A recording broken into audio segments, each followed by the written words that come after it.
أعوذ بالله من الشيطان الرجيم.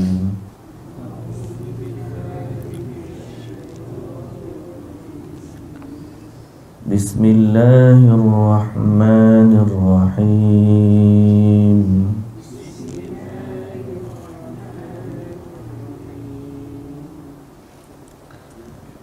لا يؤاخذكم الله باللغو في أيمانكم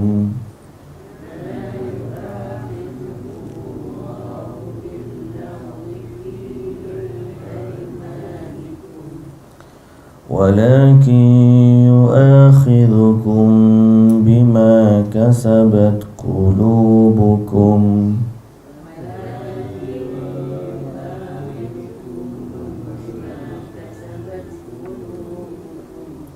والله غفور حليم.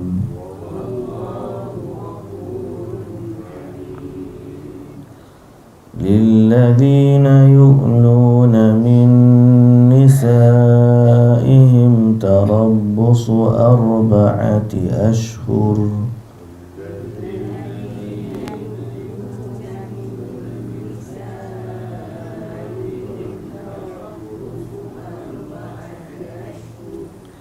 فإن فاءوا فإن الله غفور رحيم.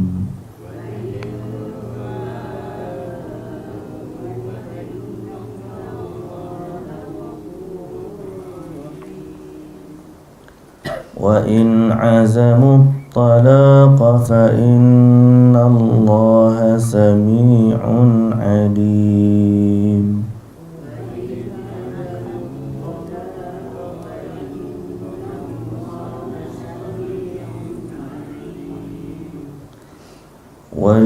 والمطلقات يتربصن بأنفسهن 3 قروء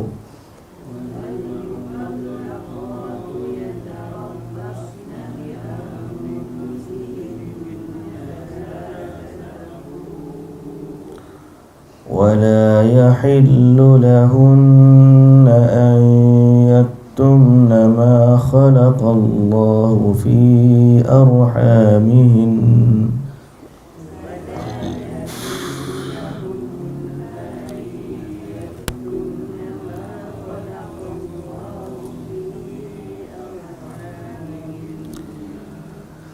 ما خلق الله في أرحامهن إن كن يؤمن بالله واليوم الآخر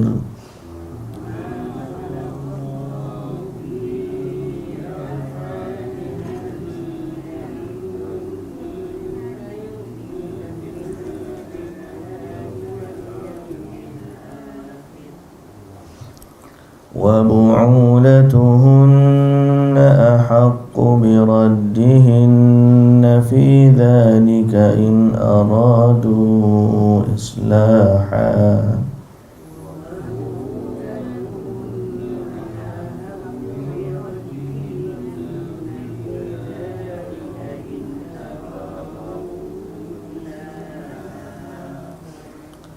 ولهن مثل الذي عليهن بالمعروف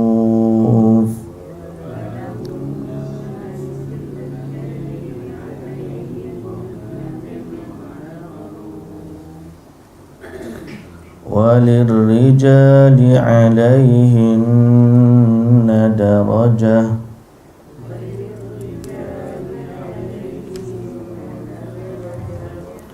والله عزيز حكيم.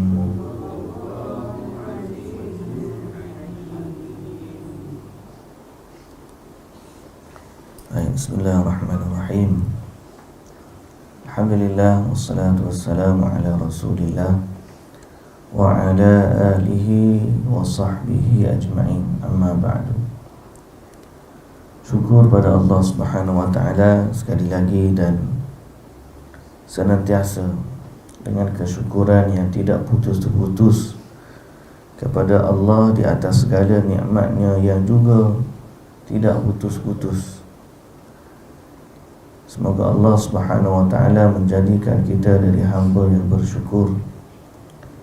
Selawat serta salam atas Nabi junjungan kita, Nabi Muhammad sallallahu alaihi wasallam, juga atas ahli keluarga baginda, para sahabatnya dan para pengikutnya yang setia sehinggalah ke hari kiamat. Alhamdulillah. Muslimin dan muslimat yang dirahmati Allah, kita sambung ayat yang kita baca, iaitu ayat 225.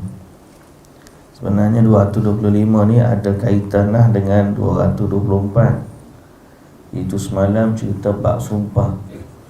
Allah Ta'ala kata, وَلَا تَجْعَلُوا اللَّهَ عُرْضَةً لِأَيْمَانِكُمْ أَنْ تَبَرُّوا وَتَتَّقُوا وَتُصْلِحُوا بَيْنَ النَّاسِ.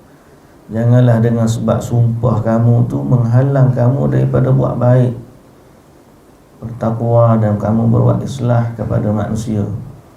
Yani jangan bersumpah untuk buat benda tak elok. Kalau bersumpah ni, biarlah bersumpah untuk buat benda baik. Demi Allah, aku akan nak jaga kamu, jaga anak-anak sebaik-baiknya. Demi Allah, sumpahlah dengan kebaikan. Jadi jangan bersumpah pula dengan benda yang menghalang seseorang itu daripada berbuat baik, ataupun menghalalkan apa yang haram, dan sebaliknya mengharamkan apa yang halal. Itu dari sudut sumpah, hukum asal. Sehingga kalaulah dia bersumpah tu, dia melihat benda lebih baik daripada yang dia sumpah, Nabi suruh tinggalkan sumpah dia tu, pergi buat benda baik dan bayarlah kafarah. Itu dari sudut hukum sumpah kita baca semalam. Maka hari ini ada kaitan lagi dengan cerita tu. Malah ada kaitan yang lebih spesifik berkaitan dengan hubungan suami isteri. Ayat pertama kita baca ini, la yu'akhidhukumullahu billaghwi fi aymanikum. Allah tidak menghukum kamu disebabkan sumpahmu yang tidak dimaksudkan untuk bersumpah. Lagwi ni lebih kurang kepada lara lah. Sumpah lara ni bahasa saya sebut lah, semua dah faham, iaitu sumpah yang tidak dimaksudkan, sumpah yang main-main. Orang kadang-kadang orang Arab ni, mulut dia keluar wallahi, sikit-sikit wallahi, padahal dia tak niat pun sumpah. Cuma mulut dia ni jenis sikit-sikit cakap wallahi. Kalau kita kat budak-budak ni, betul ni, demi Allah.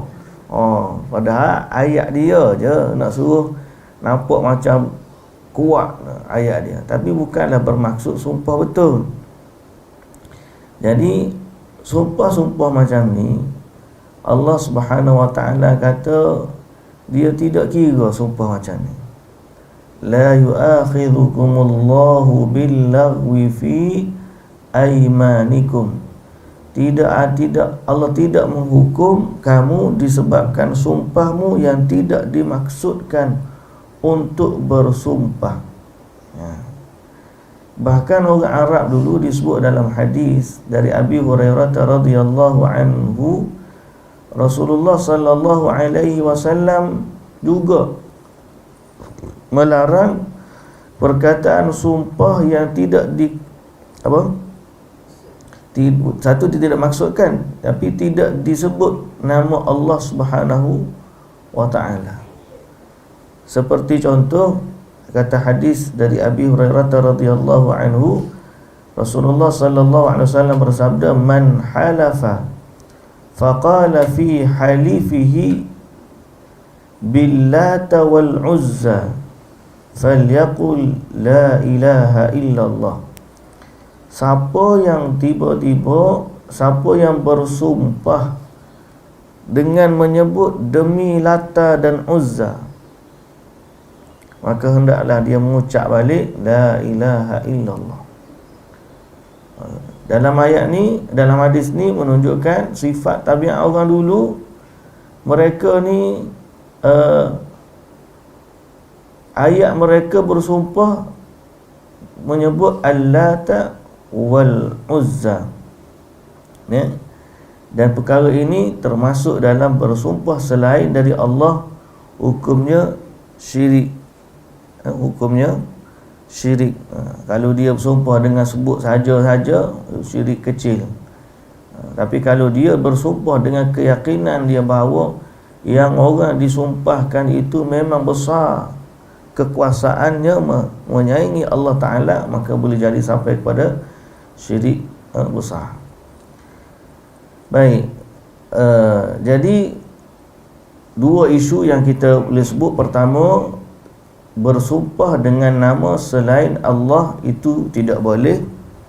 Yang kedua, bersumpah dengan niat yang tidak jazam, yang tidak kemah, itu tidak dikira sebagai sumpah.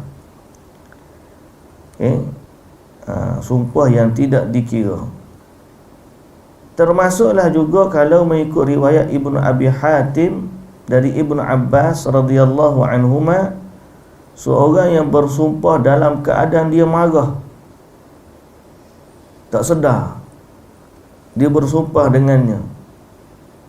Dan diriwayatkan dari Ibnu Abbas juga radhiyallahu anhuma, lahul yamin an tuharrima ma ahallallahu lak, fadzalika ma laysa 'alaika fihi kaffarah. Sumpah lara juga termasuk sumpah yang mengharamkan apa yang Allah halalkan, juga tidak dikira sebagai satu sumpah. Baik, walakin yu'akhidhukum bima kasabat qulubukum, tetapi Allah menghukum kamu disebabkan sumpah kamu yang disengajakan oleh hatimu. Maknanya memang niat sungguh nak bersumpah.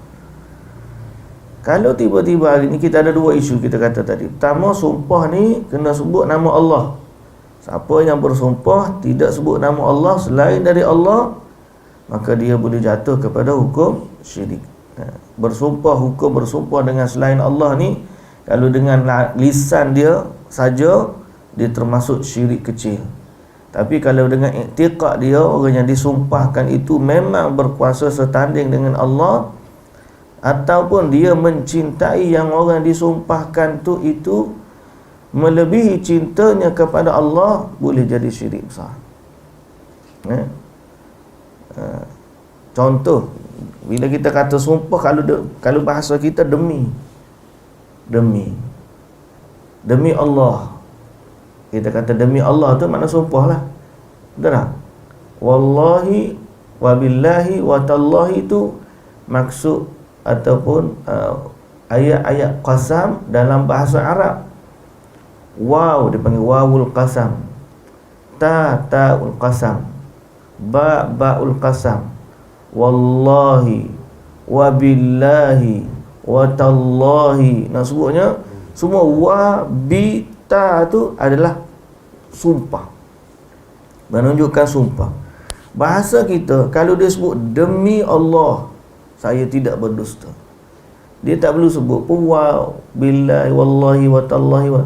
Perkataan wa tu sebenarnya bahasa Arab, yang dimaksudkan dengan wa tu sumpah. Kalau bahasa kita demi Allah saya bersumpah bahawa begini, tak sebut wa tu, wa billahi wallahi tallahi pun dah kira sebagai satu sumpah. Sebab bahasa kita demi itu adalah sumpah. Betul? Okey. Tapi demi juga ada demi untuk. Saya buat ni demi awak. Bahasa demi. Betul tak? Kau ada ahli bahasa sini. Demi negara yang tercinta, kucurahkan bakti penuh setia. Contoh, kan ada lagu tu kan, demi negara, maknanya untuk negara.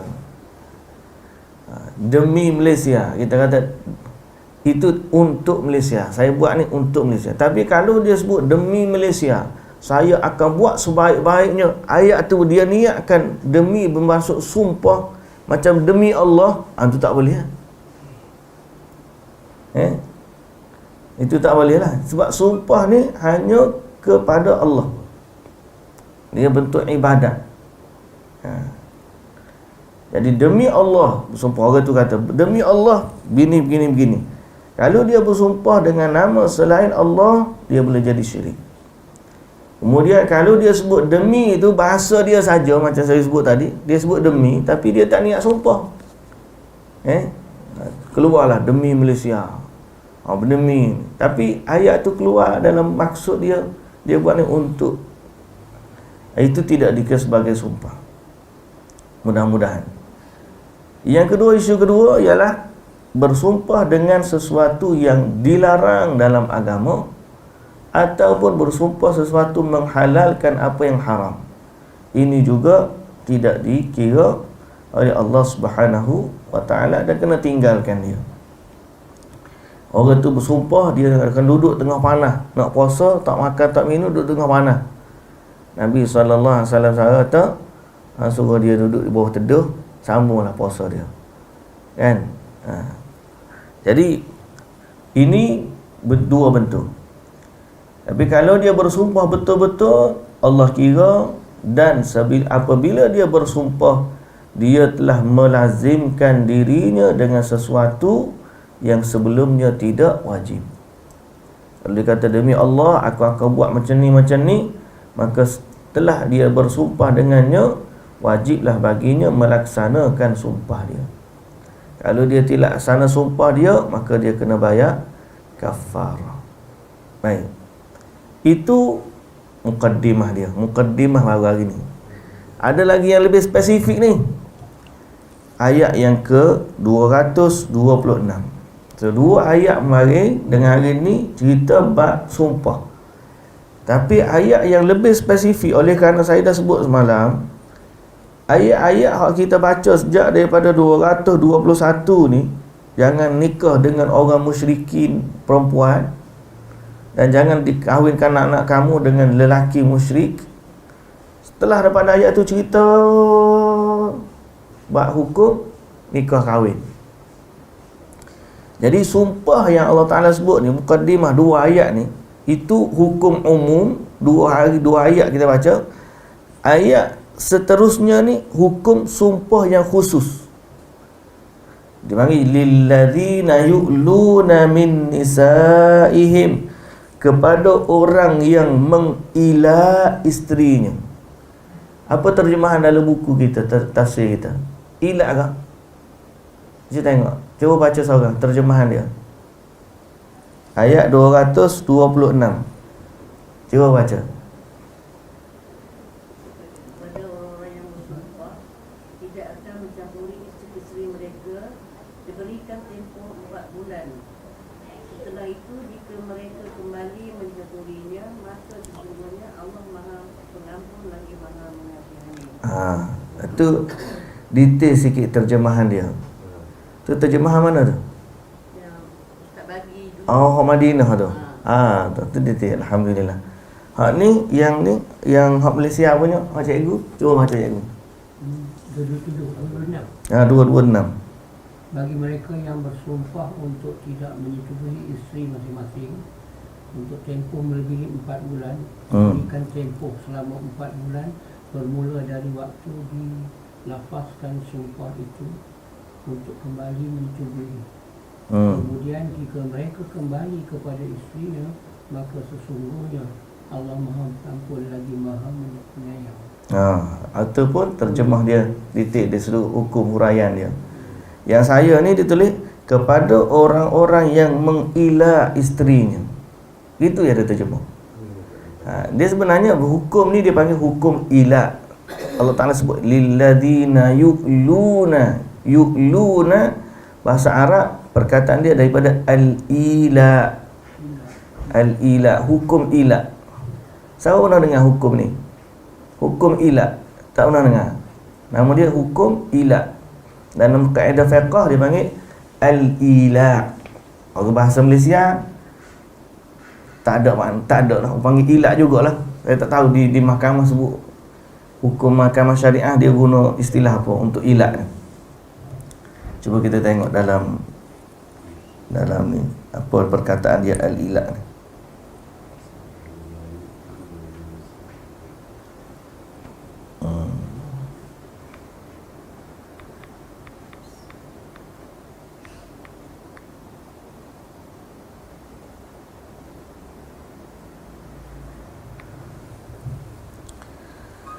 Bahasa hukum berkaitan ila isteri. Pejabat mufti wilayah pun guna perkataan ila. Kesan dan implikasi ila. Pernah kita dengar tak ila? Nama ila. Tak pernah kan? Okey. Jadi ayat ni berkaitan dengan hukum ila. Nama satu hukum dalam hubungan suami isteri, dalam hubungan rumah tangga. Nama hukum ni dipanggil hukum ila. I-L-A. Ila. Tapi dia panjang sikit lah. Ila. Ila. Baik. Apakah itu ila? Ila ni apabila seorang suami bersumpah untuk tidak mendatangi isterinya. Demi Allah, aku tak akan tidur dengan kamu. Dia kata macam tu. Dia bersumpah dengan nama Allah untuk mengharamkan isterinya ke atas dirinya. Padahal isteri dia halal.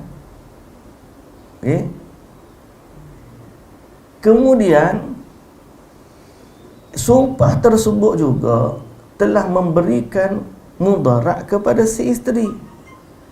Nak kata isteri ni kena cerai, tak cerai. Nak kata tak cerai tapi tak bersama. Okey. Nak bersama, dia bersumpah dah, dia kata tak akan bersama. Jadi Allah Ta'ala panggil hukum ni, dia panggil hukum ila. Seorang lelaki bersumpah untuk tidak mendatangi isterinya. Tapi Allah Ta'ala sebut macam mana? Tarabbusu arba'ati ashhur. Allah Ta'ala bagi tempoh 4 bulan. Sekiranya suami itu dia bersumpah untuk tidak mendatangi isterinya, pada asalnya tak boleh lah, tak payahlah. Kenapa nak bersumpah macam tu pada asalnya? Tapi ada orang dia bersumpah macam tu. Jadi Islam ni dia datang untuk menyelesaikan masalah masyarakat. Dia kata apa? Tarabbusu arba'ati ashhur, bersumpah. Allah Ta'ala bagi tempoh 4 bulan. So, situasi pertama, seorang lelaki bersumpah, wallahi dia tidak akan mendatangi isterinya sebulan. Bulan ni aku tak akan bersama dengan kamu. Maka dia tak jadi ila. Dia tak jadi ila. Pasal Allah Ta'ala letak tempoh 4 bulan. Dia tak ada sama, maka dia pun lepas 1 bulan dia pun kembali kepada isterinya. Maka itu tak ada apa-apa. Sebagaimana pernah Nabi SAW telah meninggalkan isterinya selama 1 bulan. Kan pernah ada dulu kan, kita baca sirah Nabi merajuk dengan isteri dia. 1 bulan Nabi tak bersama dengan isteri-isteri dia. Pasal akhirnya masa hari itu ada isu berkaitan dengan tuntutan nafkah dan seumpama dengannya, sehingga menyebabkan Allah Ta'ala turunkan ayat Quran kepada isteri-isteri Nabi, kalau mu nak harta, mu pilihlah dunia. Allah Ta'ala boleh ganti dengan isteri-isteri yang lain. Tapi kalau kamu nak bersama dengan Nabi, Allah tawarkan kepada kamu pahala yang berganda. Akhir sekali Nabi tanya Aisyah radhiyallahu anha, Allah Ta'ala bagi tawaran, kamu nak bersama dengan Nabi ke ataupun tidak? Nabi Aisyah ni, Nabi tanya hak mula-mula sekali. Belum Nabi tanya, Nabi ni oleh kerana dia pun sayang ke Aisyah, radhiyallahu anha. Jadi Nabi kata kalau boleh jangan bagi jawapan sebelum tanya dulu mu ayah kamu. Jadi Nabi tanya, Allah Ta'ala tu ayat Quran bagi pilihan sama ada nak kekal dengan Nabi ataupun nak pilih dunia. Aisyah kata takkanlah hak ni pun aku nak tanya mu ayah aku jawab tu. Aku memilih bersama Nabi sallallahu alaihi wasallam. Cuma aku minta jangan bagi tahu kau isteri-isteri dia lain. Hak aku pilih ni biar demo tu pilih lagi ni.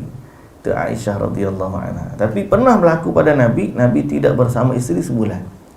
Cukuplah selepas 1 bulan kemudian Nabi kembali kepada isteri ni. Yang ni tidak dinamakan ila. Keadaan kedua, dia bersumpah lebih daripada 4 bulan. Lebih daripada 4 bulan. Wallahi dia kata tak akan bersama dengan isteri dia 6 bulan. Tu 4 bulan, 6 bulan, setahun. Maka dia jatuh kepada hukum al-ila. Situasi ketiga, dia tak sebut tempoh. Sumpah umum. Demi Allah, dia tidak akan bersama dengan isteri dia. Okey? Maka dia juga termasuk daripada ila, dan selepas 4 bulan isteri dia boleh mengadu kepada mahkamah hakim. Okay. Jadi apa hukum dia ila ni? Pada asalnya dia berkait dengan hukum sumpah. Ingat seorang suami bersumpah dengan nama Allah untuk tidak mendatangi isteri. Kan Allah Ta'ala kata dah tadi, tak boleh, jangan gunalah. Tapi oleh kerana dia buat juga, maka sumpah tu valid. Cuma hukum berkaitan dengannya ada.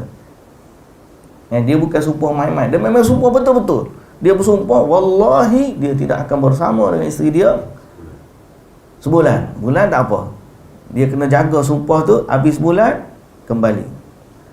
Wallahi dia tak akan sama 4 bulan atau lebih, masuk hukum ila. Wallahi dia tak akan bersama apa 4 bulan, jadi ila. Okey. Maka apa keadaan dia? Allah Ta'ala kata tarabbusu arba'ati ashhur, diberi tangguh 4 bulan namanya. Benda tu boleh berlaku 4 bulan. Maknanya Allah bagi ke siapa ni? Allah bagi ruang kepada si suami dan juga si isteri. Of course lah, suami ni dia nak marah, dia pun nak tinggal isteri dia. Maka isteri dia ni semacam duduk dalam satu tempoh iddah lah, bukan iddah cerah lagi. Iddah duduk salah satu tempoh menunggu. Tunggu takut suami dia ni nak bayar kafarah, nak kembali kepada dia. Tak bayar juga kafarah. Sebulan tak bayar kafarah, tetap juga tak bersama. 2 bulan tak bayar kafarah, tetap tak bersama. 3 bulan tak bayar kafarah, tetap tidak bersama. Allah Ta'ala kata fa'in fa'u, sekiranya mereka kembali kepada isterinya, fa'innallaha ghafurur rahim, Allah Ta'ala akan ampunkan dia. Maknanya benda dia buat tu Allah Ta'ala tak bagi. Sebenarnya kan Allah Ta'ala kata jangan jadikan sumpah ni sesuatu yang menghalang kita buat baik. Tapi dia bersumpah juga, maka Allah bagi tempoh. Tapi dalam tempoh tu tiba-tiba dia kembali, bayar kafarah, kembali, maka Allah Maha Pengampun lagi Maha Mengasihani. Okey? Jadi bila dia kembali, settle. Bayar kafarah, settle. Tiba-tiba sebulan tak kembali, 2 bulan tak kembali, 3 bulan tak kembali. Suami ni memang hati kering sungguh. Memang dia tak nak, tapi dia tak lepas. Dia hanya memberikan satu sumpah untuk tidak bersama. Jadi sekarang ni si isteri apa keadaan dia? Gantung, tak bertali bahasa kita. Nak kata cerah, tak cerah. Nak kata suami isteri tak bersama. Sekarang ni mudarat tu dah pergi kepada siapa? Isteri dia. Maka Allah Ta'ala kata Allah bagi 4 bulan. Ini indahnya agama kita. Allah bagi 4 bulan. Lepas 4 bulan, apa keadaannya? Wa in azamut talaq, Allah Ta'ala kata, kalau betul mereka nak talak, fa inna Allaha sami'un alim. Allah Maha mendengar lagi Maha melihat. Jadi selepas 4 bulan, situasi dia, lepas 4 bulan dia diberi pilihan, bawa kepada hakim. Lepas 4 bulan dibawa kepada hakim.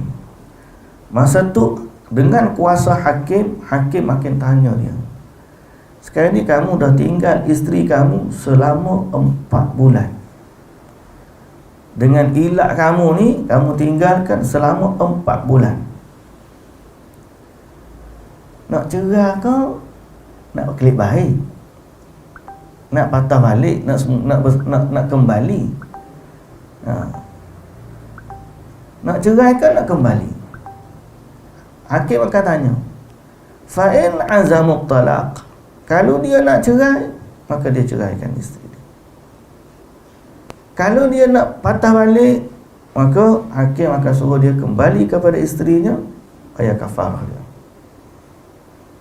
Kalau tiba-tiba dia tak nak cerai, sudah, cerai pun tak nak, kembali pun tak nak, macam mana? Sudah, gantung gitu ya. Di sinilah indahnya agama. Maka di saat itu qadhi ataupun hakim memiliki kuasa untuk menjatuhkan talak bagi maslahat isteri. Lepas 4 bulan bawa depan hakim, hakim tanya, nak cerai? Tak. Nak kembali? Tak. Kamu nak apa? Tahu biar gitu. Kamu nak bersama, buat cara nak bersama. Kamu tak nak bersama, lepaskan dia, jangan bagi mudarat kepada dia. Tak nak juga ke kepala ni. Maka hakim berkata, dengan kuasa yang diberikan oleh Allah, dengan kuasa perundangan syariat Islam, maka hari ini qadhi memutuskan bahawa wahai wanita, kamu tertalak dengan talak satu, maka dilepaskan. Maka di saat itu si isteri tidak menanggung lagi mudarat dia, bebaslah dia, cerah dengan talak yang diberikan oleh si hakim. Itu dipanggil hukum ilat. Lepas 4 bulan lah, lepas 4 bulan si isteri duduk tunggu, tiba-tiba suami dia tak balik juga ke dia. Maka dia mengadu kepada hakim, mengadu kepada mahkamah. Mahkamah panggil, ni 4 bulan dah ni tak bersama ni.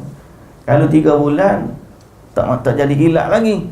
Kalau 2 bulan belum lagi ilat. Tapi dah sampai sebulan, 2 bulan, 3 bulan, 4 bulan. Cukup 4 bulan, hakim kata ni dah jadi ilat. Bila jadi ilat, hakim panggil suami, sekarang ni kamu sumpah tak akan bersama dengan isteri kamu. Tempoh masa dah 4 bulan. Apa status sekarang ni? Nak balik ke semula ke ataupun nak pisah? Hakim tanya. Kalau suami kata saya tak nak dah kepada dia, okey, pisah. Sila tolak dia, sila ceraikan dia. Maka suami kata, aku lepaskan dia. Contoh, maka lepaslah dia. Suami kata, aku nak patah balik kepada dia.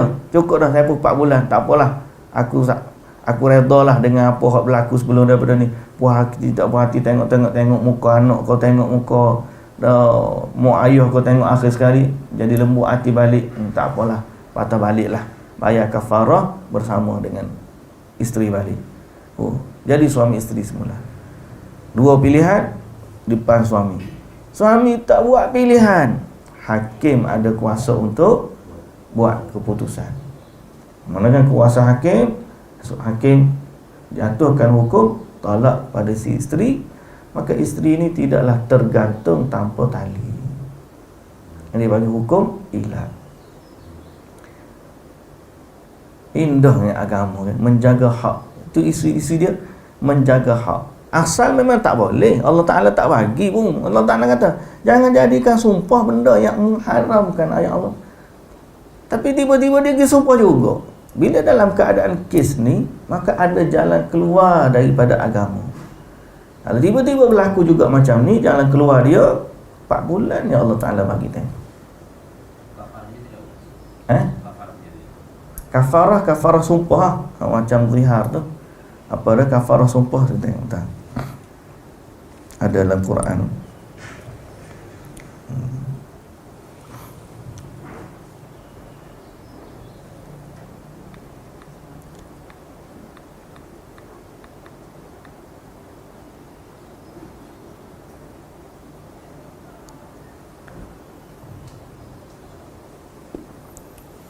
Baik. Dia dalam surah Al-Ma'idah ayat 89. Kafarah sumpah ni surah Al-Ma'idah ayat 89. La yu'akhidhukumullahu billaghwi fi aymanikum walakin yu'akhidhukum bima 'aqadtumul ayman. فكفارته إطعام 10 مساكين من أوسط ما تطعمون أهليكم أو كسوتهم أو تحرير رقبة فمن لم يجد فصيام 3 أيام ذلك كفارة أيمانكم إذا حلفتم واحفظوا أيمانكم كذلك يبين الله لكم آياته لعلكم تشكرون. Kafarah dia, manusia diberi pilihan. Pertama, bagi makan 10 orang miskin. Mana setiap orang miskin tu separuh cupok, separuh gantang, setengah gantang. Seperti nasi ke, lebih kurang 1,5 kilo, lebih kurang lah 1,5 kilo beras. Untuk satu orang diberi kepada 10 orang. Beras 15 kilo lah bahasa kita. Kemudian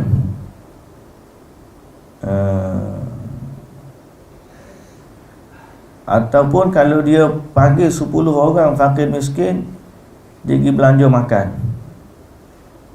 pun sudah dikira kafarah. Tapi janganlah makan bui burger panggil 10 orang burger. Dia belanja makan, mana makanan yang sebagaimana yang dia makan lah, sekadar makanan biasa, adat. Bagi nasi lemak raya baru padan. Pergi panggil ke restoran Tom Yum kau makan 10 orang. Jangan cari menu ramah lah. Maknanya makanan adat kebiasaan. Lebih kurang kalau kita kata, kalau di Madinah dulu kita panggil dalam RM10 seorang lah, lebih kurang lah. Ataupun kita bagi beras kepada dia, beli beras bagi kepada orang miskin. Yang kedua, kiswatu 10 masakin, bagi pakaian juga boleh. Beli pakaian, beli bagi kepada 10 orang fakir miskin. Pakaian yang kebiasaan biasanya orang pakai, orang miskin. Yang ketiga, merdekakan seorang hamba yang beriman. Kalau ada hamba, merdekakan. Kalau tidak mampu juga, akhirnya berpuasa 3 hari selama berturut-turut. Selama 3 hari berturut-turut. Itulah yang dipanggil kafarah sumpah. Jumhur ulama kata tidak boleh bayar zakat, tak boleh bayar zakat, bayar kafarah dengan duit. Kerana dalam ni ayat surah Al-Ma'idah ayat berapa tadi? 89 ayat 89 Allah Ta'ala tidak menyatakan duit. Allah Ta'ala sebut bayar kafarah, makan, pakaian, terbebaskan hamba. Kalau tak boleh, puasa 3 hari. Kalau tidak, orang bayar duit. Senang je lah. Setiap kali sumpah, panggil 10 orang belanja. Ataupun beras 15 kilo. 15 kilo je dia kata. Tiap-tiap hari dia sumpah. Tapi isu dia bukan masalah kafarah tu. Masalah dia beragungnya nama Allah, jangan dibuat main-main. Baik. Jadi hukum ilat berakhir situ. Kalau dia tak nak enggan juga, maka Allah Subhanahu Wa Taala memberi izin kepada seorang hakim untuk menceraikan atau memisahkan antara keduanya, untuk memisahkan antara keduanya. Diceraikan dengan talak satu, diceraikan dengan talak satu yang boleh kembali kepadanya. Maknanya talak yang boleh rojak lah. Hakim jatuhkan, maka dengan ini dia sebagai hakim menjatuhkan hukum, menjatuhkan talak bagi isteri dengan talak satu. Maka berpisahlah. Si isteri pun tunggu lagi lah iddah dia. Kalau betul-betul suami dia tak nak, maka lepas habis iddah, bebas. Tak ada istilah seorang suami isteri dianiaya oleh seorang suami gantung tidak bertali. Sebenarnya hak kena gantung tak bertali ni, dia sayang pada suami dia tak pergi mahkamah. Dia memikirkan anak-anak, dia pergi gapo. Tapi jalan keluar dalam agama sebenarnya, kalau tiba-tiba suami dia ni tak kembali kepada dia dengan maksud memberi mudarat kepadanya, pergi je mahkamah. Kalau pergi mahkamah, ada je jalan keluar. Masalahnya dia tak pergi. Lepas tu panggil tak mari. Nak islah kau, suluh kau, berapa semua, ada macam-macam. Jadi ilat ni salah satu jalan keluar kepada sumpah seorang suami yang tidak kembali kepada isterinya. Kalau tiba-tiba si suami tu tak sumpah, memang tak kelik sungguh, 2 tahun dosa, dia kata tak balik, pergi mahkamah, ayat kepada hakim. Jadi hakim Allah Subhanahu Wa Taala ada beri kuasa kepada dia. Panggil 3 kali tak mari dan sebagainya, maka ngadulah dia kepada mahkamah. Allah Subhanahu Wa Taala atau syariat kita ni pasti ada jalan keluar. Baik, Allah Subhanahu Wa Taala kata ayat seterusnya, wal mutallaqatu yatarabbasna bi anfusihinna thalathata quru. Habis itu mana kalau dia cerai. Sekarang ini masuk pula hukum wanita yang diceraikan. Wanita yang diceraikan oleh suami. Wal mutallaqat, wanita-wanita yang diceraikan, yatarabbasna bi anfusihinna thalathata quru, menahan diri, yakni menunggu 3 kali quru. 3 kali quru ni iaitulah 3 kali suci. 3 kali suci, iaitu suci yang tidak disentuh padanya. Boleh faham tak? Suci yang tidak disentuh padanya. Contohnya dia suci, dia bersama dengan suami. Lepas bersama, suami tu ceraikan dia. Lepas tu datang bulan dia, lepas tu suci. Maka suci pertama tu tak kira lagi, sebab dia bersama dengan suci tadi, dalam suci sebelumnya. Dia kena tunggu hak ni. Lepas contohnya dia bersama, diceraikan, maka bulan pertama, haid dia pertama tu belum kira lagi. Sebab apa? Sebab dia diceraikan setelah bersama. Lepas tu dia suci, tunggu datang bulan, suci balik sekali. Lepas tu datang bulan, suci balik 2 kali. Suci yang tidak ada hubungan antara dia dengan suami. Apa tujuan dia? Tujuan apa? Selain daripada tempoh menunggu nak baik suami isteri ni, mungkin hati dia nak berkeduh dan sebagainya, nak bagi tempoh, dia panggil take time, orang putih kata, ambil masa supaya benda tu boleh selesai dan reda.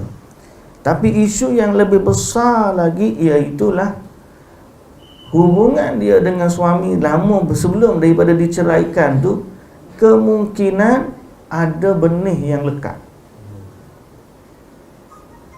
Maka Allah Ta'ala bagi tempoh selama 3 kali suci untuk betul-betul pastikan benih suami ini tidak ada dalam rahim si isteri.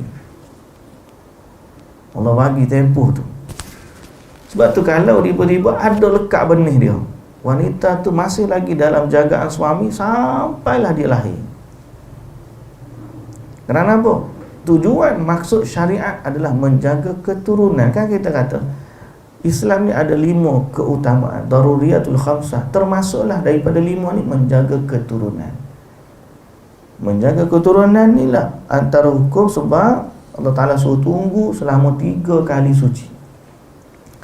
Dan Allah Ta'ala kata wala yahillu lahunna, tidak boleh mereka ini yaktumna ma khalaqallahu fi arhamihin, menyembunyikan apa yang Allah ciptakan, jadikan dalam rahim mereka.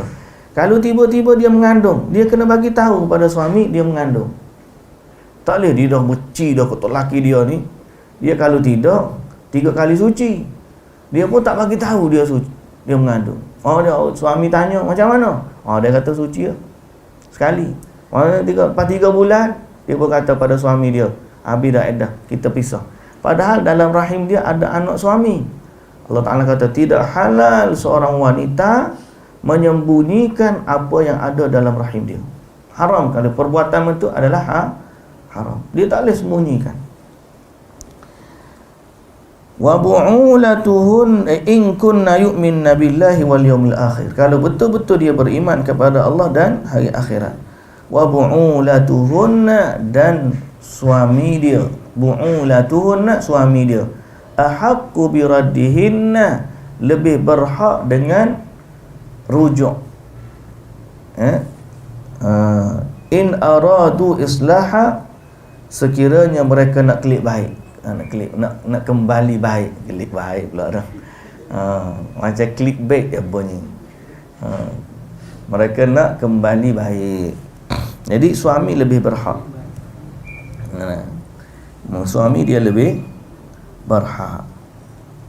Bab suami lebih berhak ni panjang juga cerita dia ni. Pendek kata sambung lah awak dia. Lebih masa dah gini. Jadi ayat ni ada lagi cerita dia tentang hukum rujuk pula. Tadi hukum cerai, hukum ilak, hukum cerai, hukum iddah, hukum rujuk pula. Dalam satu ayat ada 4 hukum. Jahitnya ni panggil antara indahnya bahasa Quran. Satu ayat tu ada banyak hukum. Setiap hukum tu panjang pula uraian dia. Tapi itulah nikmatnya tadabbur dan baca dengan tafsir ni, kita tengok kepada hukum dia.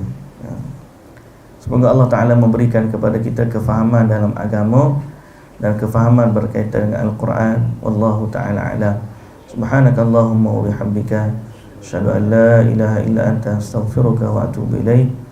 Assalamualaikum warahmatullahi wabarakatuh.